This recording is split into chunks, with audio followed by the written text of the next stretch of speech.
things to do.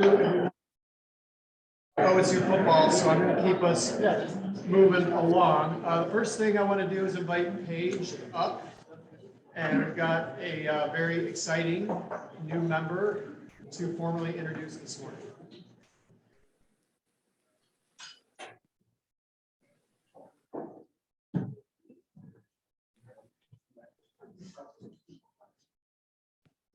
Thank you, President Mike. Good morning, everyone. Over the years, I've had the pleasure of introducing a number of wonderful guests. And earlier this year, I had the pleasure of introducing Dr. Marshausen as our superintendent of Dublin Schools. Today, I have the pleasure of introducing Dr. John Marshausen as the newest member of our Dublin AM Rotary Club. John.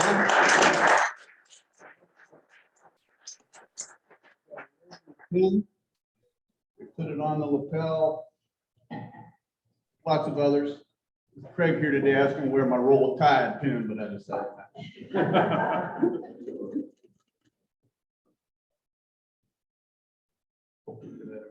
Remind him of Rotary protocol, Paige. Rotary protocol. Pin must be worn at our meetings on Rotary days. We have Rotary business cards. Just Rotary days and dates, Sergeant. Yeah, and name tags. Please give us a bit of the Marshausen family. I just want to say thank you to Paige. When you come to a new community, there's always an individual who is your connector. And I can't think of someone who has been more gracious with his time and welcoming me than Paige. So Paige, thank you, first of all, for inviting me and welcoming me here. Community is relationships. Community is serving together and finding those common bonds that allow us to do more as a group than we can as individuals. And I am honored and humbled to be welcomed as a member of this group and look forward to working and serving with all of you. Thank you so much.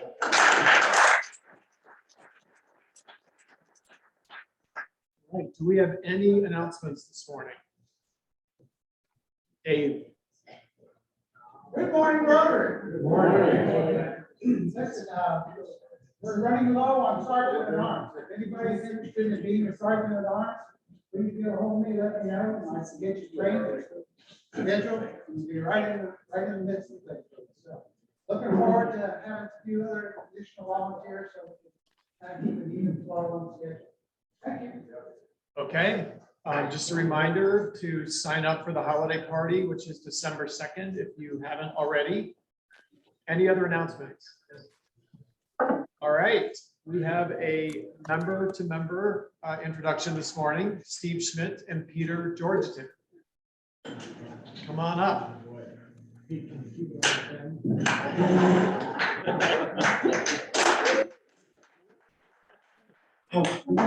So the easy part with Pete is just a couple of programs that really hurt about sleeping. I'd like to cover that. Grew up in this area, went to Worthington, Kilbourne, and then went to Wittenberg, where he met his wife Betsy. He's going down the path of being a teacher. He got his bachelor's in history and was a student teacher, but then took a wrong turn and went to law school. One of the fun facts is when he was interning for Senator Glenn in Washington, at one point Senator Glenn said, "Wait here, I'll come back and get you." But he never came back. Eventually Pete realized he wasn't coming back and found his way home, and they said, "Well, this has happened before." He has three fantastic daughters. Katie was on our robotics team. She was a lot of fun to be around. She's 13. He has twins, Maggie and Abby, that are 10 years old, and they're over at Wyandotte Elementary. He joined Rotary 5 years ago. He's had fun with being the sergeant at arms. It's funny, he likes to read, listen to music, like some off-the-wall music. Yeah. He's played violin since first grade, and the family kids are following in suit, although Maggie likes viola. Abby's playing viola instead of violin, so she's the rebel. You would think with all the women in his life, you got a dog, you would have got a male. Now you got a female dog named Ellie. So that's it. Ricky.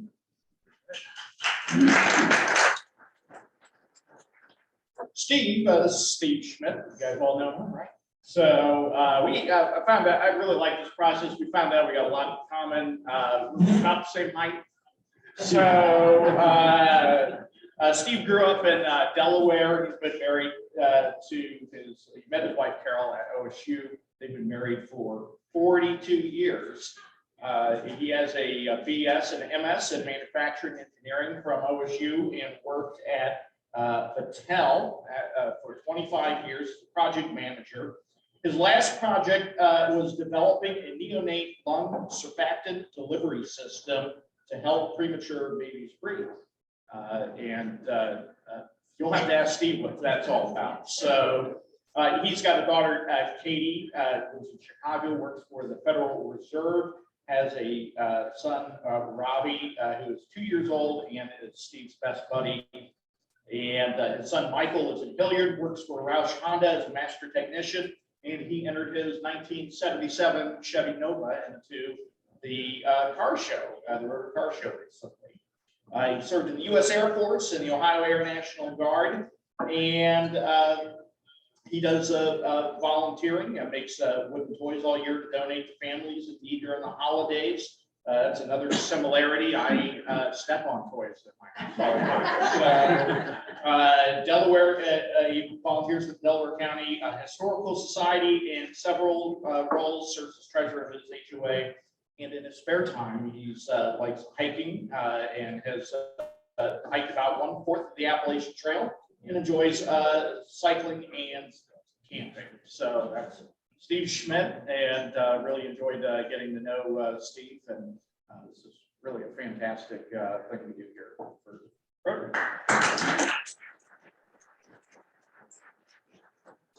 Okay, guys, now I am going to turn it over to the guy that's got the best looking Ohio State sweater on in the room with some very important information. Bruce Andrews. Thank you, Mr. President.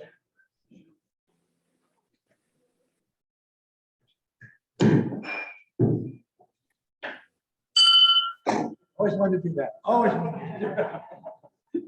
I'm here just to remind our membership of the upcoming first Saturdays in December opportunity to volunteer to ring the red kettlebells for the Salvation Army at our 2 locations.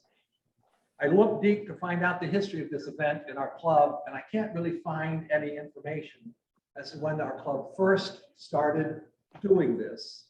But I got several decades, at least, I was going to say 25 years. So some of you charter members, you might remember the beginning of when that started. So for several decades, we've collected at the Kroger's in downtown Dublin, and the Kroger's, I call it Perimeter Mall, where the Dublin Methodist Hospital is.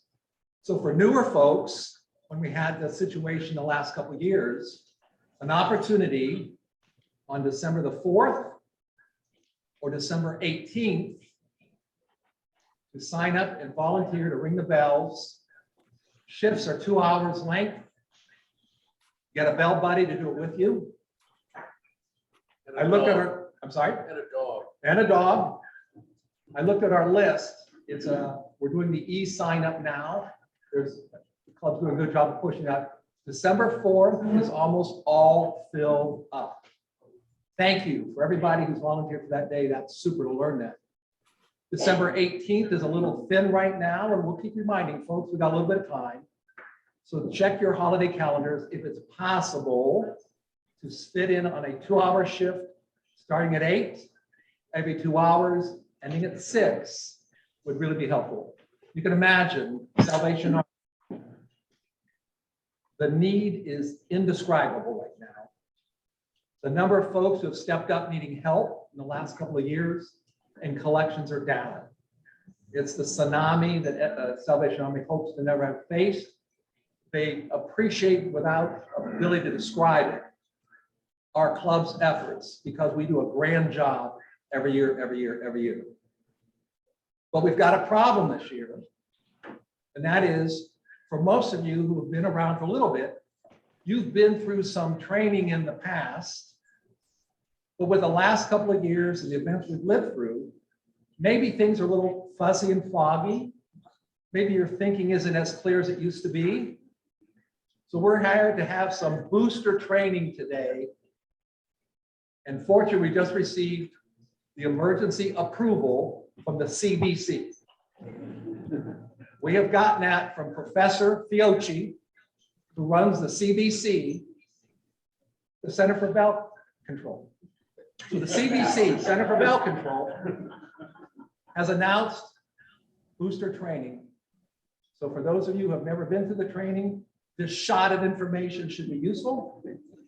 For those of the others who have been around for a little bit, an injection of some good information. First, the guidelines say we must adhere to the 6-foot rule.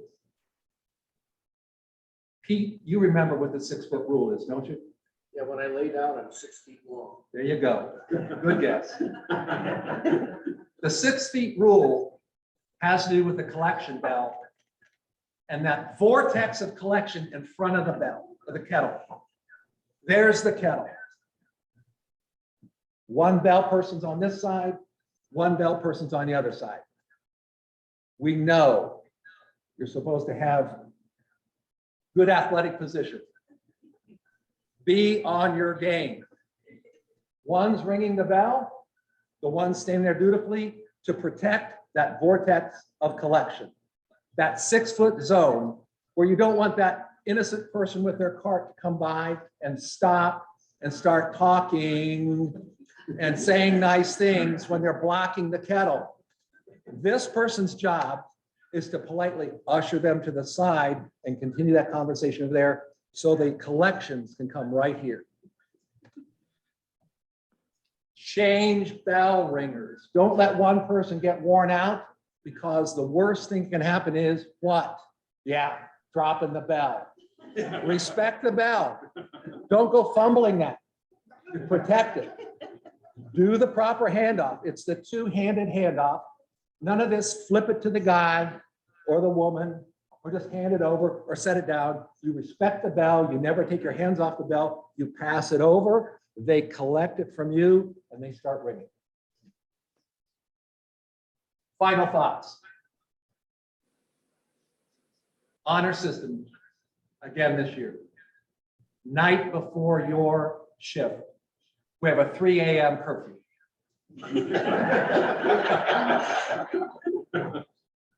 Now, the leadership of this club cannot afford to be knocking on doors and make sure people are in bed. We can't do that anymore. So it's the honor system. You need to be rested on your best for the day of the big event.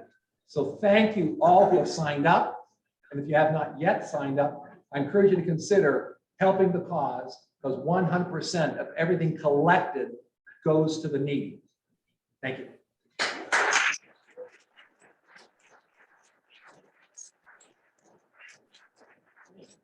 And welcome the Sergeant, Ms. Claudia, trustee.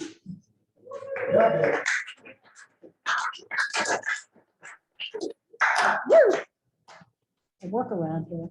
Good morning, everybody. It's just a pleasure to be here. Hi. We have a couple of things going on today, and I'm going to start with guests first. I know Paige has a guest. Want to introduce your guest? Well, I had Dr. Marshall who's a new member, yes. Oh, huh, I missed that. Well, welcome. Glad to have you. Hey, you know what? I was out there collecting money. Welcome. Mike does have a guest. Dave Koenig is here. He is a Rotarian. He's checking us out today. So give your best behavior, say hello. Sorry about Bruce.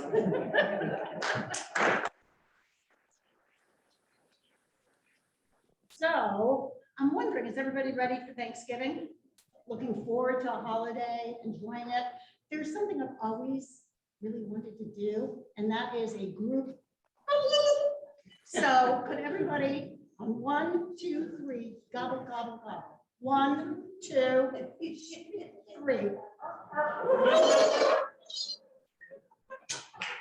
you. I wanted to do that. So there's a couple of things going on. I thought maybe we would talk about some of our happiest Thanksgiving memories. Who wants to go first? There's no fine with this. Who wants to go first? Dave Williamson in the back of the group. I'm happy because many of you have been to Costco lately. And you look at their pumpkin pies, those things are 18 inches across. They are the greatest thing going. So I'm all for Costco's pumpkin pie. Well, one of my happiest Thanksgiving ever was when I was 19 years old and I lived on a beachside apartment going to college. And I couldn't go home because I was in California and home was here. And I had all of the other stragglers that couldn't go home come over and we did a potluck Thanksgiving and then walked the beach. And I got to tell you, I've never had a better Thanksgiving in my life. Who else had a great Thanksgiving? Come on. Yeah, John. So this Thanksgiving, I get a chance to spend time with all my siblings. Two live in Las Vegas, one lives in Canton, one lives I live here. And we're gonna be all together for a very rare get together over Thanksgiving out in Las Vegas. That's great. Nice Thanksgiving. You guys are all pretty grumpy Thanksgiving people. The gobble was the best thing you did today. Who has something to be thankful for? Raise your hand. Just raise your hand. Just have something, anything to be thankful for. If you don't raise your hand, you are a major. Come on, everybody. You have something to be thankful for, Ken. Well, I have a new son-in-law. Okay.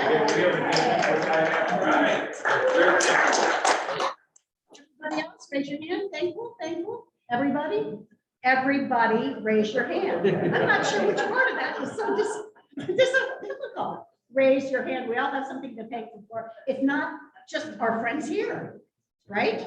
Right? Okay, everybody who's thankful, give me $1. Talk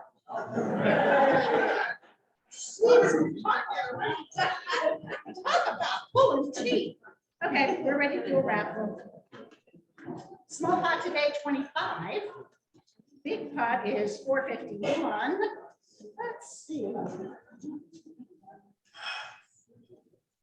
This is for the small pot. 9535. Make it easy. 9535. Bingo. Nobody? Nobody. All right. 9597. 9597. Susan, you take my tickets. Oh, sorry. Oh, say again. 9597. No. Oh, it's Jean. All right. Gibby wins the $25. Okay. Red pot 451. 9590. Come on. 9590. All right, I'll be right back there. Thank you, Claudia. Thank you.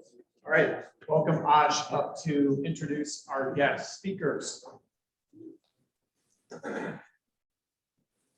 Good morning. I'm not sure how they're gonna top Bruce. It's gonna be kind of hard. We are very thankful to have Ryan Miller and Craig Krenzel here today. They're very busy guys. Lots of family things going on, lots of football stuff going on. We probably couldn't have asked for a better time for you guys to come. 2 huge back games coming up. Kind of worked out pretty nice on our Rotary schedule. I'm not going to take a lot of time because I know you guys have a lot to talk about with offense and especially defense probably this year.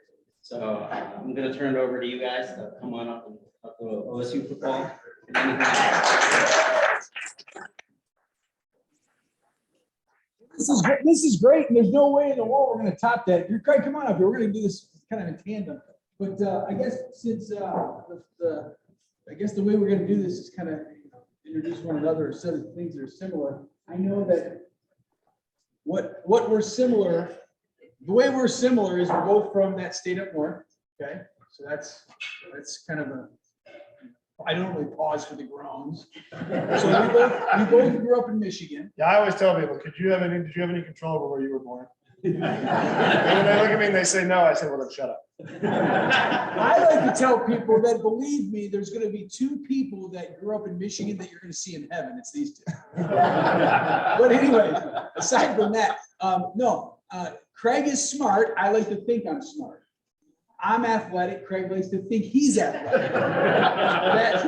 That's about where our similarities are. And we both played at Ohio State. Ryan was athletic. I like to think I was athletic. I think we're not fooling ourselves anymore. So now we're here, and we've been here the last few years, had a chance to talk about Ohio State, and we'd like to think all the victories were because of our great insight into the games. But the reality is we haven't been associated with tackles or touchdowns in a long, long time, and we're no different than everybody else. However, we do have a little bit of some frame of reference as it relates to what these guys are going through. So some of the things I'd like to talk about today from a defensive side of the ball standpoint is just the evolution of a football player as they come into the university. So I think a lot of times we get a little too callous to, hey, it's Ohio State, they're a student athlete, they're a five-star player, they're gonna come in, they're gonna just be unbelievable. And kind of true, but that's not the whole story, because they're all young kids. They're all still figuring the whole thing out. You can come in from a defensive side of the ball, and offense is so easy. Offense is like, it's a little bit, that's where they put the pretty kids. You know, The first thing he's ever said, or he's not pulling your out. You know, the guys that wear the nice looking clothes, those are the guys on the offensive side of the ball. The tough guys, the ones that are down and dirty and get gritty, those are the guys that put on defense. And when it comes to defense, it is a little bit more intellectual than what our offensive counterparts will tell you. So there's a lot to learn, is my point.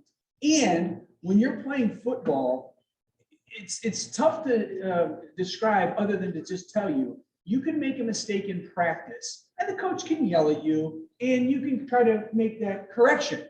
But there's nothing like actually making the mistake in a game, because when you got 100,000 people relying on that performance, it really resonates and you learn more. You learn better. It's no different than in real life. It's called experience. So you made a mistake in college probably, and yeah, it hurt, and you got a bad grade and whatever. But when you messed up on that job, it really hurt, and you didn't mess up again, and you got better. And your third year on the job, you were a heck of a lot better than you were your first day on the job. And that's the point of defense. You can be the greatest looking player in the history of the world, but if you don't get up there and understand your 1/11th of that unit, and you got to do your 1/11th job to the best of your ability, you got to know exactly what you're doing, and you can't think about doing 2/11ths. You can't think about being this hot shot that's going to make their own path and maybe forward underneath an offensive lineman to try to make the play. Because what that does is it screws up the whole thing. And now all of a sudden somebody's coming outside and they're running downhill. Well, in high school, you can get away with that nonsense. In college, you cannot. Now, good news, we've played a lot of games and guys have made a lot of mistakes, which means we've learned a lot this year. This time of year, you want to be playing your best football. When Craig was in school, he had a coach that used to always say, they only remember the games played in November. And that's true, because those are the most important games.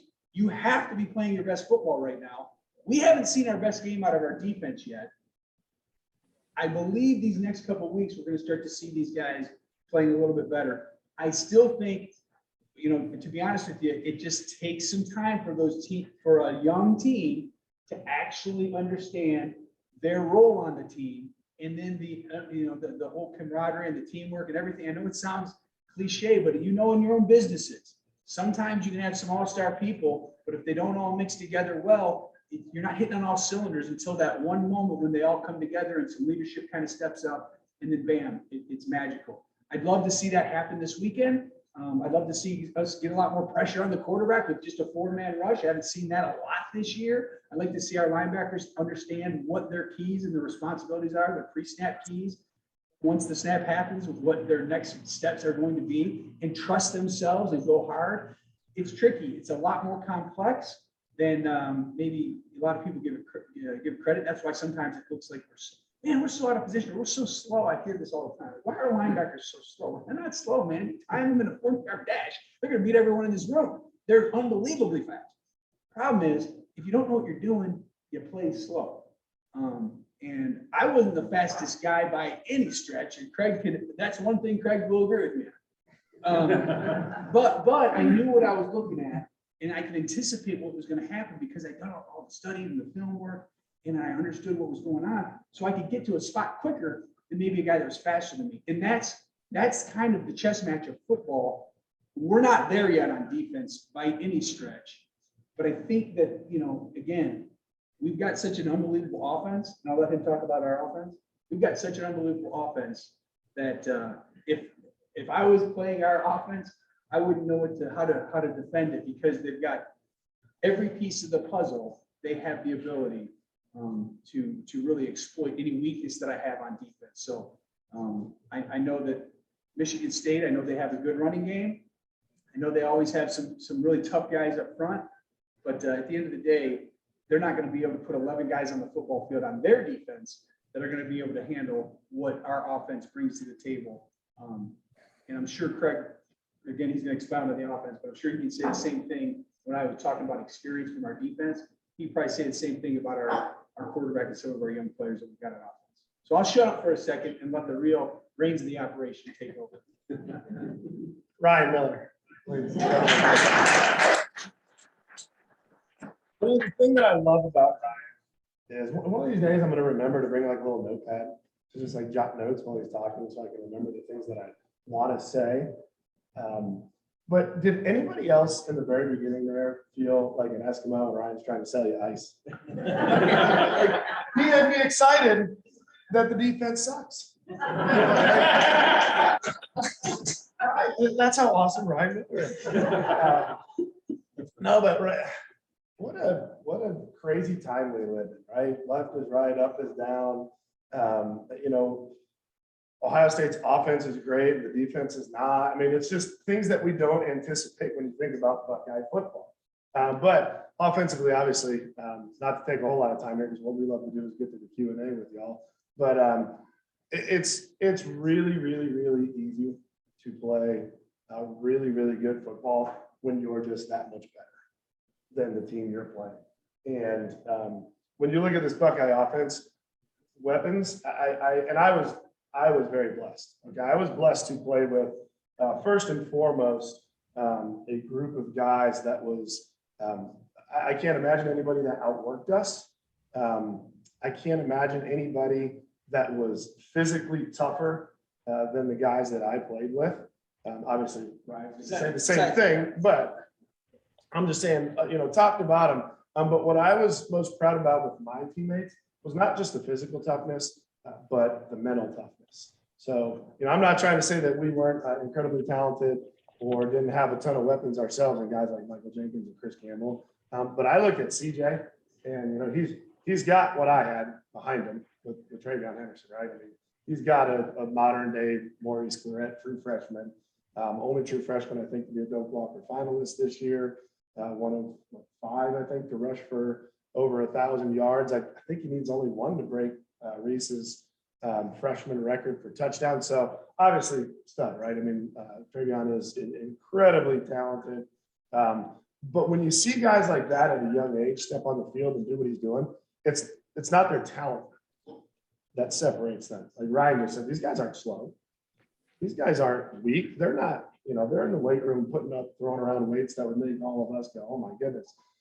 They're some of the most athletic guys in the entire world. What separates the young guys, like Ryan said, are the guys that understand the game. The guys, the freshman running back that sees the cutback, sees the hole, knows what he's supposed to be doing in pass protection, becomes the complete player. I think that's what we've really seen from a development standpoint from Travion Henderson this fall. And, I think the same goes for CJ. Obviously, when you're replacing a quarterback like we were in Justin of his capability, that's a tough thing to do. But I think from day one, I think CJ has done a phenomenal job of stepping into that position, taking on the pressure, and playing really, really, really good football for a young player at one of the hardest positions in all of sports. I think as the season's gone on, you've seen our guys up front continue to gel, continue to become a unit, continue to get better, which when that happens, when you're CJ Stroud and you got the guys we have on the edge in our weapons, with a wide receiver core that is as talented as I have ever seen at this university. And then a guy behind you, I mean, I'm not trying to take anything away from him, but it really is easy. It's not easy. It's not easy. It's a lot easier. So, I think you're going to see this offensive unit continue to develop and become more and more and more dangerous, which is, that's an exciting thing for us and a terribly frightening thing for anybody that we're going to play. The last thing I want to reiterate is just an apology, not reiterate, but just say, it's just an apology to all of you from me. I went to one game this year. I'll let you figure out which one it was. So it's my fault, right? As a quarterback, we got to take responsibility even when it's not our fault. I don't get to a lot of games, but my older two boys and I took a couple of their friends and their dad, and we went to the Oregon game. So I haven't been back, and I'm not going back. I'm not going to be there tomorrow. So, Well, I was there too, and the defense stunk to join up that day too. Yeah, we scored enough points. Yeah, they scored enough points. But like Craig said, look, the reality is the offense has definitely kept up their end of the bargain this year.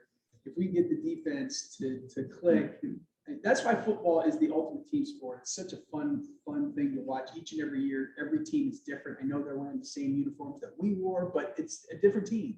And so every single unit has to play at its peak performance in order to have a unbelievable year. And this year's been an awesome year so far, but we haven't had all of the three phases firing on all cylinders. And the moment you do, that's when the special things happen.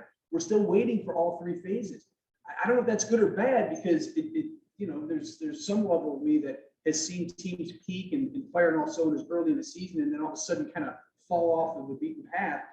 So I'd like to think that we have the opportunity to fire on all cylinders. And again, like Coach Trestle used to always say, you only remember those games played in November. And we're in November. We got these two teams coming up. Both of these teams are top-ranked teams. This is why you come to Ohio State playing these unbelievably tough games. And so I hope the shoe's rocking this weekend. I hope our defense is playing with their hair on fire, with the silver bullet mentality flying around.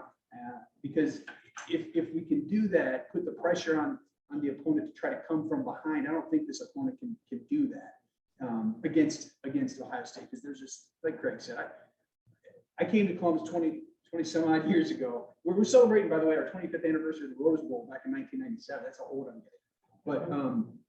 But when I came here, through the years, I've seen guys like Robert Smith and Eddie George and Joey Galloway, and there's all these great, unbelievable athletes, but I've never seen them all on one team like this year's offense. This year's offense, with the weapons they have on the wide receivers and the tailback room, it's just unbelievable. And I don't know, to be honest, I don't know how a team, if we can do our job on defense, I just think that we're a tough out for anybody in the country. So that game against Oregon is a great example of our kids didn't know what they were doing a lot of the times. When we played Oregon again, I'd love to play them, get us in the playoffs and put us up against them, and it would be phenomenal. I guarantee it would look a lot different. Whether we win or lose, kids have to decide that, but it'll look a lot different because they'll be seasoned now a little bit more. Some of the things they were doing offensively, man, they would trick up a little more veteran defense, but man, for a young defense, it made us look silly at times. And that's just the reality of coaching, and that's the reality of playing when you got a young team. And but yeah, I'm excited, and he can call me a salesman all he wants, but I get excited, and I think that was half the reason why I love playing the sport, because you got to have some enthusiasm to get out there and just give it your best shot, whether you win or lose, whether you make a mistake or not. You got to go forward and charge in there. And maybe that's why I'm in defense, because I'm that kind of mentality. He's more that pragmatic, Realist. The guy's more realist. I wear my heart on my sleeve. I like to go tackle people. He doesn't. And one tackle at Ohio State. And he's still sore from it. It was probably the only interception I threw that legitimately was not my fault. I had plenty of interceptions that were, but I had one that wasn't, and it was that one, and I ended up having to make a tackle.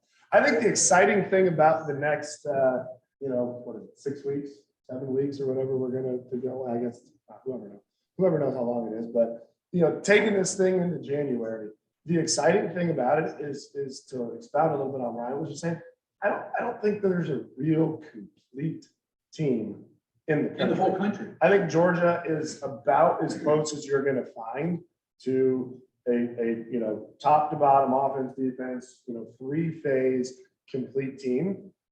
But they're not, I don't think they're loaded, Yeah, they're Like we are. beautiful too. right? So when you look at this Buckeye football team, what Georgia's doing well is they're playing with consistency and they're playing and they understand and they don't have the talent we have. So if this team, like Ryan said, can click, there's a lot, I mean, there's a big first tell you his roll tide aren't as complete. We've seen Clemson fall off. I just top to bottom through college football this year. Usually we look and say there's these 2 teams, these 3 teams. It's like, yeah, they're pretty much shoo-ins. I just don't see that this year, which I think is exciting for us. When you look at the things that have plagued this Buckeye team, it has been the youth, it has been the inexperience, it has been the lack of execution that continues to get better bit by bit by bit.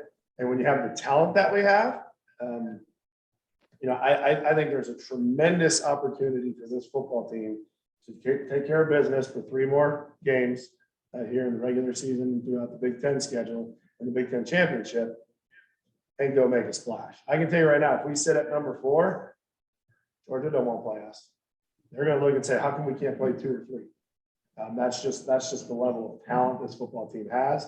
And that's why we all love it. We're going to tune in tomorrow to see, can they get better? Did they get better this week? Did they learn on the job, like Ryan just said? Because if this team continues to do that and has that, every year you see a team have an aha moment where they take a really big step. And I don't think we haven't seen that from the defense, right? So if we get to that point, look at this team could be. And this is a great test for our defense because they do have a strong running game. So this would be a great opportunity for our defensive front and our linebackers to step up to the plate, understand the formations, and like I said, silver bullets flying with the wall. You've got to just let it fly and not worry about making a mistake. Sometimes you make a mistake worrying about making a mistake. It's like, stop worrying. Just go in there and do what you're practiced to do. And if you make a mistake, next play, man, get up and let's go. Let's stop them from getting in the end zone. But a lot of times guys are thinking a little bit, just a touch too much. And that little split second of indecision is the difference between a no-yard gain and a 4-yard gain. And 4 yards is not, that's gross. You don't want to give up 4 yards. You don't want to give up a yard. And, so anyways, I'm getting too excited about the game. Yeah, we're going to shut up now. Yeah. I really am excited about the game because I believe this is going to happen. Just a quick for the armchair sports fan, help us understand briefly the 5 seconds on either side, offenses before the ball is snapped.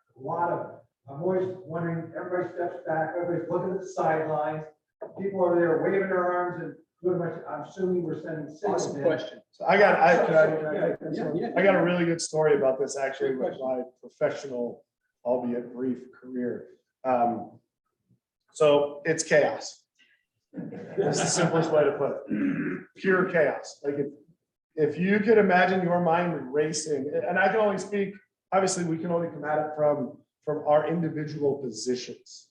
But as a quarterback, it is pure chaos. And, I always give talks about how important preparation is and how when I got my starting job at Ohio State, I had been there for 3 years. I learned our offense and I was prepared.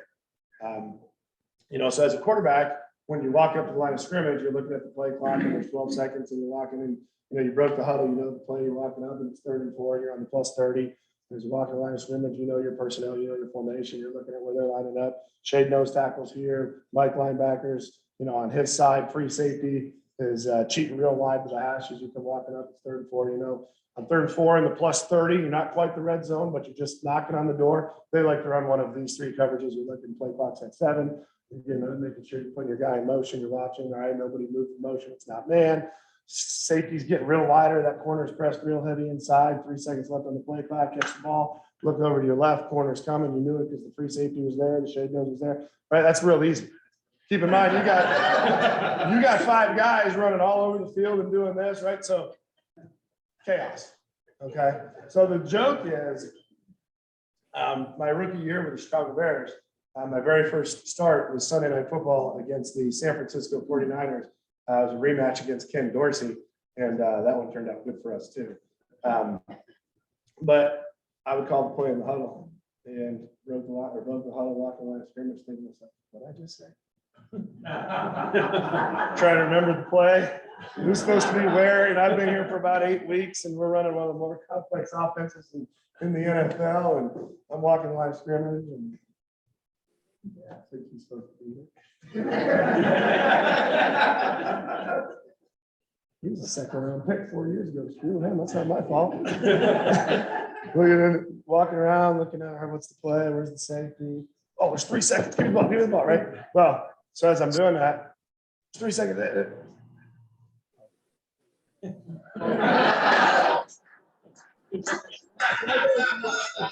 one of my favorites. That's one of my favorites. I did. We gotta get video on that, and show that next year. That's a good one. Lined up under the guard. From a defensive side of things, just to answer your question too, just so to make it, it seems like Craig and I were in school, huddling up was more of a thing. Nowadays, you don't even huddle up, you just get, that's what you're talking about. You get the line of scrimmage and you're in a set formation offensively and you're like, you're here, right? That's what you're doing. So what Craig's saying is he comes line of scrimmage without huddle and they've got a dummy formation and a dummy play call. In case the defense is aligned appropriately, then they're going to run that play right now. Typically, the defense is going to be aligned, and so they're not going to run that play. They snap and they'll look over it, and then the guys upstairs are looking down. They're watching how our defense is aligned, and they're going to be like, "Holy crap, Ryan is! It looks like he's blitzing. Let's call this play in." So then they call it into Craig with a hand motion, and Craig now is the general. He's got to be like, use all these buzzwords and get guys in the right position pre-snap to run the play that the coordinator up in the booth looks down to see. This is what's going to work. So defensively, you're always doing things that are going to confuse the guy upstairs that then confuses Craig. So you are going to start to, give you a little bit of a walk down look, and then all of a sudden they're going to motion somebody out. But we wanted you to motion him out. So then now we could get this guy out here in space and then drop somebody down that you ran right into. So it's always a chess match. It's always a cat and mouse. But that's, to answer your question, to shorten it down, it's just a chess match. That's why they get the line of scrimmage and they try to show you something that then we react to, then they react to our reaction to figure out what's going on. And at the end of the day, it's all blocking and tackling. If you can't block and tackle, I don't care what kind of crap you're doing out here. We're gonna either get your 3 yards or you're not gonna get your 3 yards. I mean, Woody had it right. 3 yards in a caught it does wins football games. And if you can't tackle a guy, kill their engine down here and bring him down, it ain't gonna work. Question is on defense. Why is it that the slant pass seems to work so good against our defense? Why can't they go up and hit it at the line of scrimmage and disrupt that timing? So your front four can get in on the quarterback. You see, they're not getting to the quarterback. Yeah, you said a few things there. Okay, so getting to the quarterback, when there's only 4 guys rushing, getting to the quarterback is an art form. And it takes some really special players. Craig played with some unbelievable players. Guys like Tim Anderson doesn't even get as much credit as some of the outside guys, but this guy was in the middle that would push these guys so far back so fast. And he was so strong, so good at it. And it made everything else so much better. Maybe Matt Wilhelm feel like there's nobody even on me ever. Oh, yeah, the number one thing a quarterback hates is pressure in his face. Right here. Pressure off the edge. People talk about these we can guys all the handle. time. This These up the guys middle. up the middle are the Can't do anything. They're the unsung heroes of the whole defense. And so our guys in those 2 spots, those are the guys that we just have to get a little bit more productivity on. And the problem is the other team knows that. So they're going to send a fullback in there. They're going to send extra guys. So they've got to be so tough that they've got to beat 2 guys or at least push 2 guys back. And it's not as easy as just, hey, we need to get pressure on the quarterback.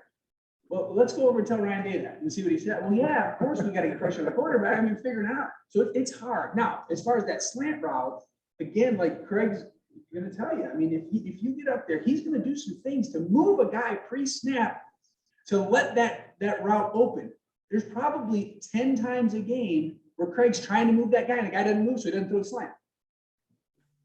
You understand? So it feels like, oh, they're never going to throw the slant. And that guy cheats in one time and Craig hits him. So it's a chess match. it's not like the only times they run the slant are the times that you've seen them run the slant. They were calling it in the huddle. Hey, man, when this guy walks over, we're gonna do this. So we know it defensively that we gotta take that away. But the moment we try to think, oh, I'm gonna go in and make a big play. Craig's smart enough to see that and throw that. And then it's like, gosh, dang it, you're chasing him from behind, trying to get him down before he gets to the end zone. Yeah, and it's also like people don't have a really strong understanding of just how hard it is to play corner. I mean, I can't even imagine. I mean, you have no idea how athletic, quick feet. You can tell by looking at a defensive back, they're just watching his hips because those guys and how quickly they have to be able to flip their hips, turn and run. So when you talk about the slant, right, what you have to understand is offensive and defensive matchups are all about leverage, right? Where's that corner line? Why can't we just get up in his face and disrupt him? Well, he's pretty good too, right? So, I get up in his face to disrupt the slant pattern and I line up, press, bump, slight inside leverage to take that slant. Well, now where am I vulnerable?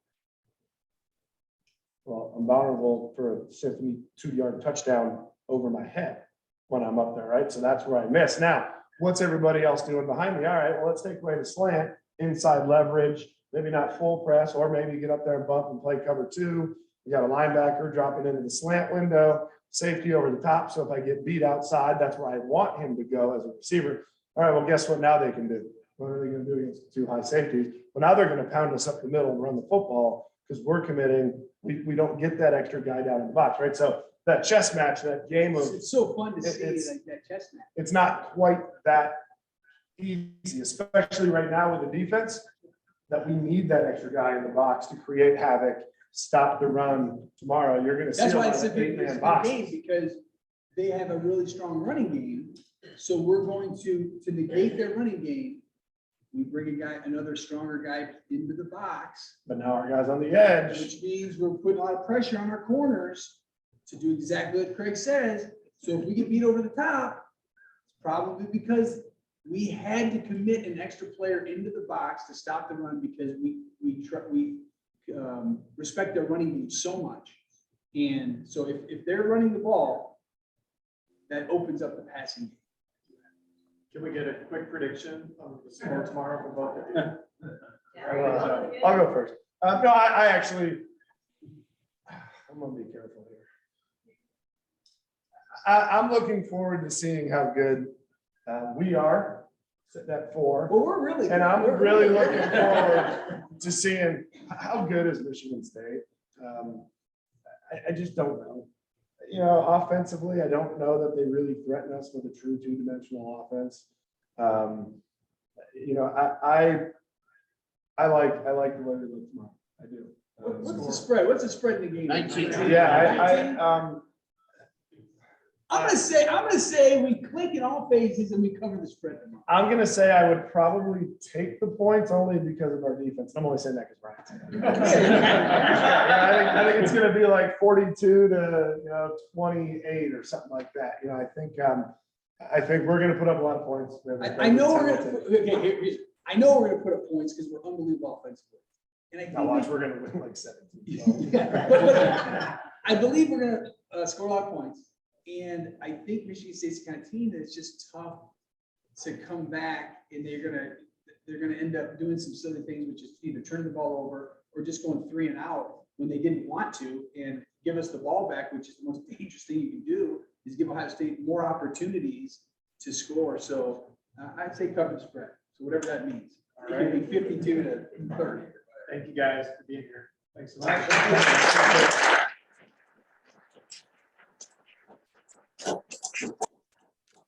That's fantastic. And our quote comes from Woody Hayes. You can never really pay back, you can only pay forward.